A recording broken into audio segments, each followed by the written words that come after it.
Welcome to A Taste of Her, Sweet and Spicy Sapphic Short Stories by Tiana Warner. Forbidden Scripts. In the rearview mirror, two motorcycles barrel down the highway, weaving through traffic as they try to catch up. I curse, accelerating until my SUV groans with the effort. Faster! Suki yells from across the bench seat, her fingers digging into my upper arm. I can't steer if you're holding my arm, I shout. Sorry. I want to hold her and protect her as I drive, but I need both hands on the wheel and my full attention. I've never driven so fast in my life, and every sense is tingling. Suki brings her knees to her chest and curls into a ball, her usual position when we're watching movies on the couch. And like a movie night, she's in sweatpants and a hoodie, her dark hair in a messy bun. I'm in full-on pajamas. When she asked me to come over earlier, I thought we'd be chilling and eating chips. Fuck, I shouldn't have brought you into this, she says, making fists in her already messy hair. Thea, I'm so sorry. This is all my... No, it's good that you did, I say firmly. You shouldn't face this alone. We'll figure this out, okay? I mean it. I'd do anything for this girl, and I think our current situation proves it. I weave between the moving cars like they're sitting still, passing them recklessly. The steering wheel shudders. My hands throb from gripping it so tightly. The road conditions are awful. Rainy, slick, the sun plunging us into darkness as it sets behind the clouds. If a car cuts us off, if my tires lose traction, or if I clip a sign as we zoom by on the shoulder, I'm going to lose control. But I don't want to think about what'll happen if those motorbikes catch us. When those men showed up outside Suki's door, that was the first time I'd seen a pistol in real life. Your grandma never mentioned the journal before she died? I ask. No. I found it in her attic when we were cleaning out her house. I didn't think... The journal sits in Suki's lap, ancient, leather-bound, with a symbol that looks like an eye embossed in the center. Why would Suki's grandma own something that men with guns would come after? What could they possibly want with it? She obviously had it for a long time, Suki says, craning her neck to look out the rear window. It wasn't until I posted a picture of it on Instagram that the cryptic messages started coming in.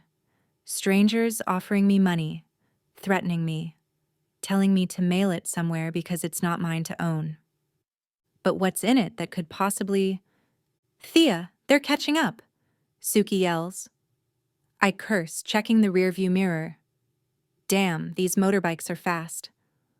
Hold on tight. I hit the brakes and crank the wheel, driving into the median. Suki screams as we bump through the ditch and over the grass, and I'm grateful for seatbelts.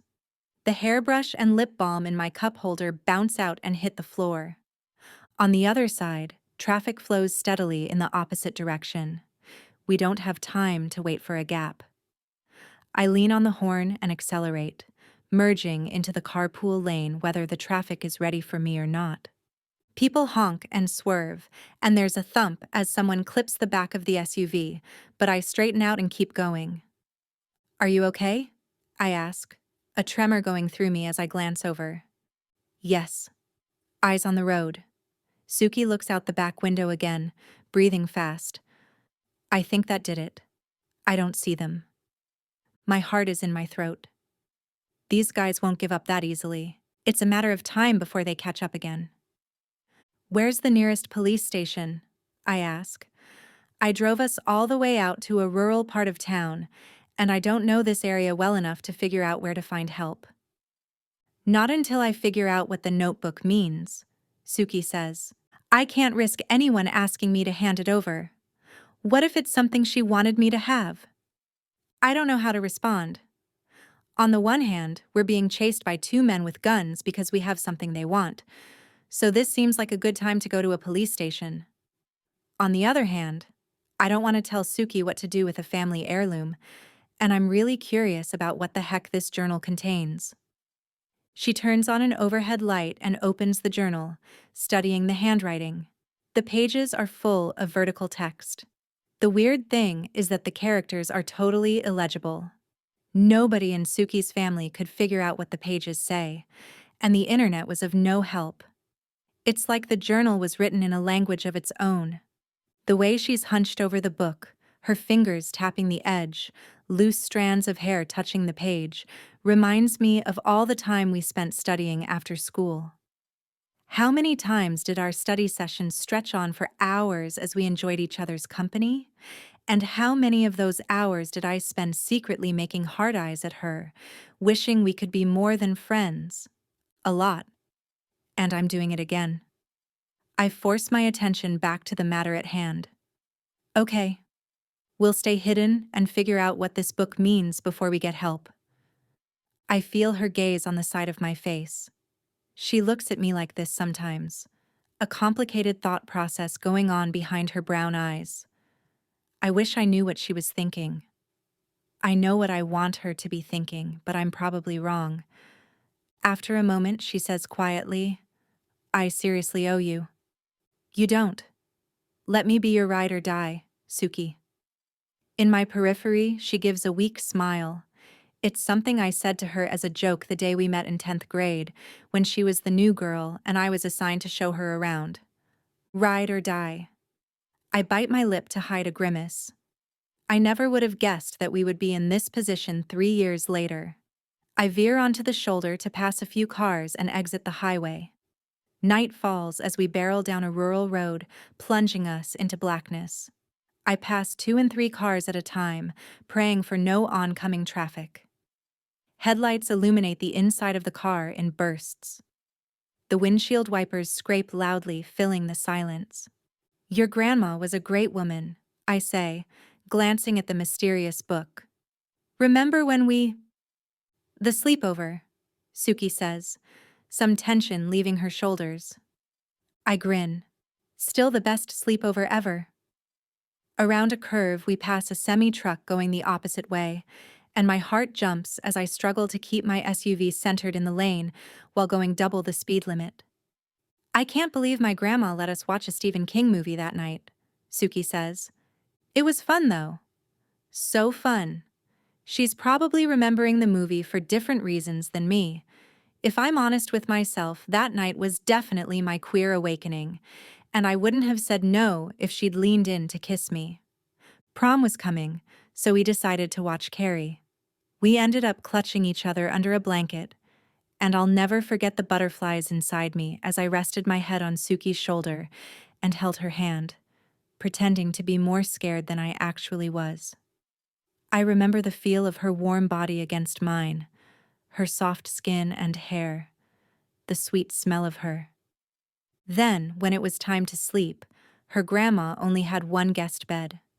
We cuddled under the guise of being scared after the movie, but for me, it was more than that. I remember playfully kissing her nose, and she laughed and blushed.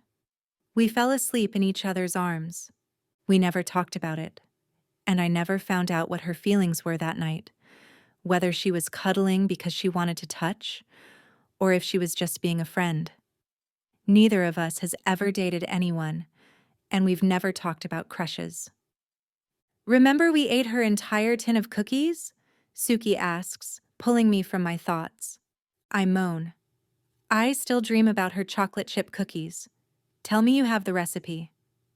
"I do. I promise I'll make 10 batches if we—" Behind us, in the distance, a semi-truck lays on its horn. We both gasp. Suki peers out the back window, looking like she might vomit. If that horn was the semi-truck we passed moments ago, then there is a real possibility that the motorbikes are catching up, and they just nearly slammed into the semi while passing the cars behind us. I accelerate, on the edge of losing control of my vehicle. Rain beats hard on the roof. The windshield wipers scrape. "Do you think they'll kill us?" Suki asks quietly. "Fuck," I say, the word bursting from my lips. I take a hand off the wheel to reach over and lace our fingers together. "I won't let that happen. Okay?"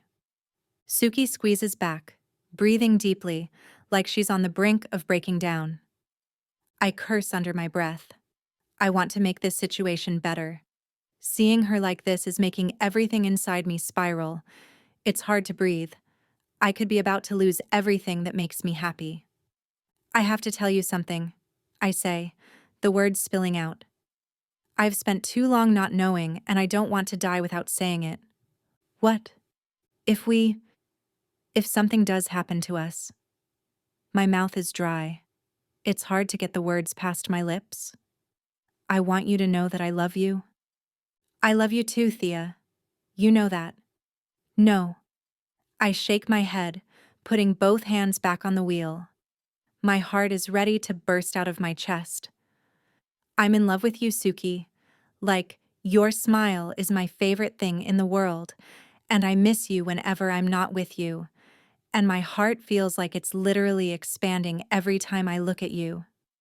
Suki falls quiet. Regret bubbles inside me. I shouldn't have admitted that.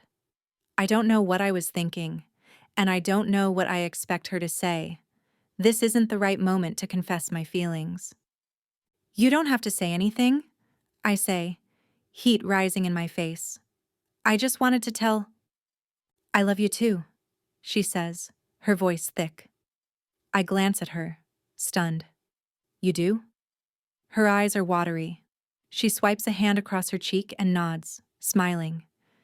You're the best thing in my life, and the only person I want to be with. I choke out a laugh, my insides doing backflips. Then we sure as hell better get out of this alive and remind me to kiss you when it's all over. She laughs too, and the sound gives me the energy I need to keep driving. I bite my lip, torn between smiling and crying. Why did it have to take this possible death experience for me to admit my feelings? I should have told her months ago, years ago. I drive faster. For Suki, and for any future she and I might have, I need to get us away from these guys. We're about to pass a service road leading into a forested area when Suki shrieks for me to turn down it. Go off-road. Turn off the car when we're in the bush. We've got the advantage of four-wheel drive. I do it, wishing we were close to a busy supermarket instead. But hiding in the woods is better than driving aimlessly in an unfamiliar place. We bump over the gravel road, my insides sloshing with every pothole. When I turn off the car and headlights, the world beyond the windows is pitch black, the forest blocking out the twilight. The interior lights are still on. Suki and I look at each other across the bench seat, panting, terror hanging thick in the air between us. She reaches up and turns the interior light off, plunging us into blackness. I lean against the headrest, catching my breath. Sweat prickles under my shirt. Absolute darkness and silence engulf us. In the distance, the sound of motorcycles draws nearer. Fuck, Suki says, her voice cracking. It's okay. It'll be okay, I say, trying to convince myself just as much. Her seatbelt clicks, and the leather groans as she slides closer. Her fingers close over mine, and she leans against me, her soft hair tickling my neck. As I squeeze her hand, the motorcycles grow louder. Louder. We might have seconds left before they find us, and we're trapped in the woods, totally vulnerable. They could shoot us both, take the journal, and leave. And it would take days or weeks for anyone to find our bodies. I angle my face towards Suki, my eyes closed, focusing on the feel of her breath against my face, her fingers entwined in mine, her head resting on my shoulder. And then, zoom. The motorcycles blow right by. Their sound fades into the distance. They're gone, and we're back in silence. Suki slumps beside me. The tension drains from my body, leaving me depleted. We did it. We lost them. Thank God, I whisper, rubbing my face. My heart pounds in my ears. Our breaths are quick and shallow. The outside world is all heavy rain. Do we drive back the way we came? I whisper. Let's wait, Suki says. Give them time to get far away. Okay. I stare ahead into the blackness, willing my heart to slow down. I'm on the point of wondering what we'll do to pass the time when Suki's soft hand slides around the back of my neck, sending a pleasant shiver down my body. "Now's as good a time as any," she whispers. My breath catches. I sense her moving toward me, a rush of warmth, her soft breath, the groan of the leather seat. We kiss, and I part my lips, welcoming her eagerly. This is everything I've been aching for. Her sweet scent fills me, and her taste is even better.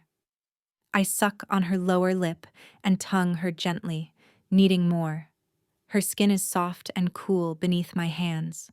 Our adrenaline makes us move faster until we're rocking feverishly against each other, our mouths locked, grabbing each other's clothes.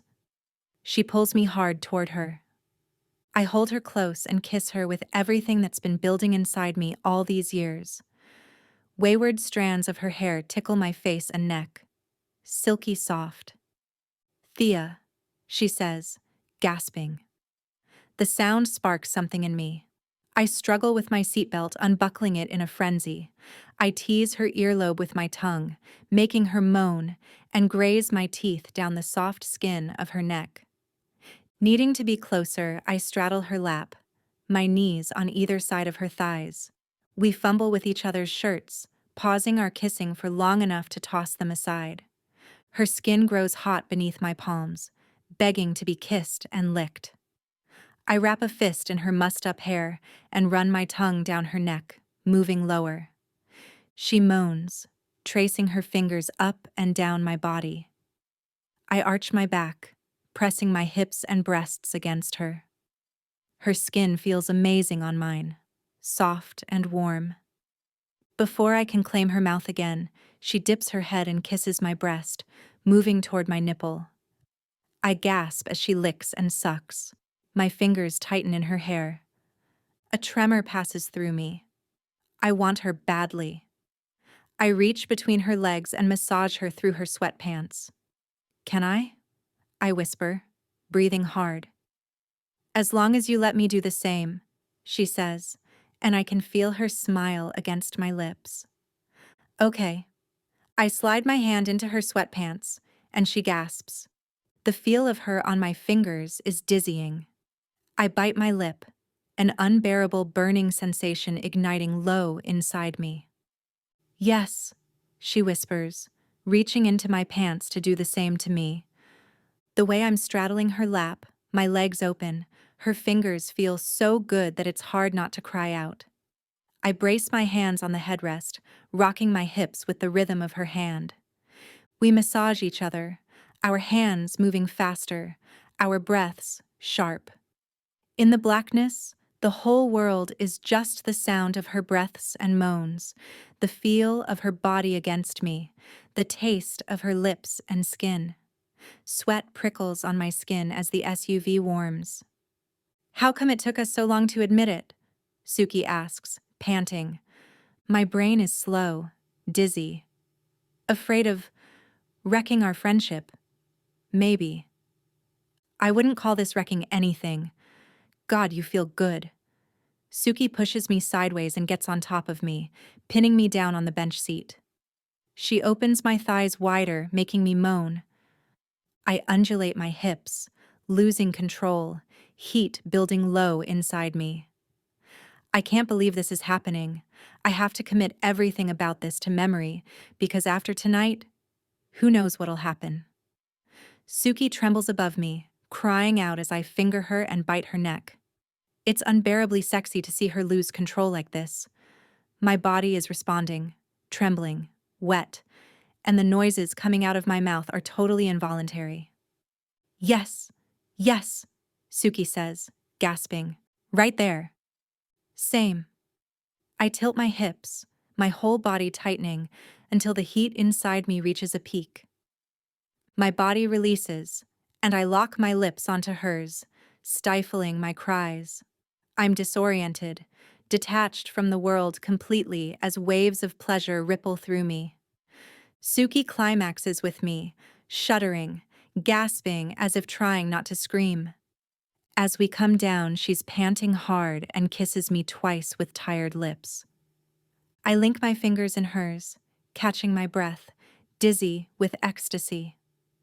After a moment, she whispers, "When did you know you had feelings for me?" I'm glad it's dark because I blush. I think around the time of the infamous sleepover. Suki hesitates. I think that's when I knew too. Seriously? It was nice cuddling that night. I kept imagining kissing you and more. Wow, I whisper. Who would have known that a sleepover with Carrie and the tin full of cookies? I trail off, something sliding into place in my memory. Suki says sleepily, resting her forehead against mine. Suki, your grandma's cookie tin had an eye symbol on it. What? She asks, her tone sharp. Was it the same symbol as the one? The journal! Holy shit! She lunges for her phone. I sit up as she uses the flashlight to illuminate the journal on the floor, where the eye is embossed on the cover. That's the one. It's the same symbol as on the tin. In the glow, I can't help but trace my gaze over Suki's naked upper body. I don't think I've ever seen a more beautiful sight. She catches my eye, and her face breaks into the most radiant smile in the world. You're onto something. Really? The cookie tin came from her sister in Japan, which means I think I know where this book came from. I smile back. Let's get our shirts on and get out of here. We've got plane tickets to book. Yeah? I nod. Wherever you need to go, Suki, I'll be right there with you. The end. Thanks for listening. Please subscribe to support these stories, and so you never miss a new release. You can find all of Tiana Warner's Sapphic romance books on her website at tianawarner.com.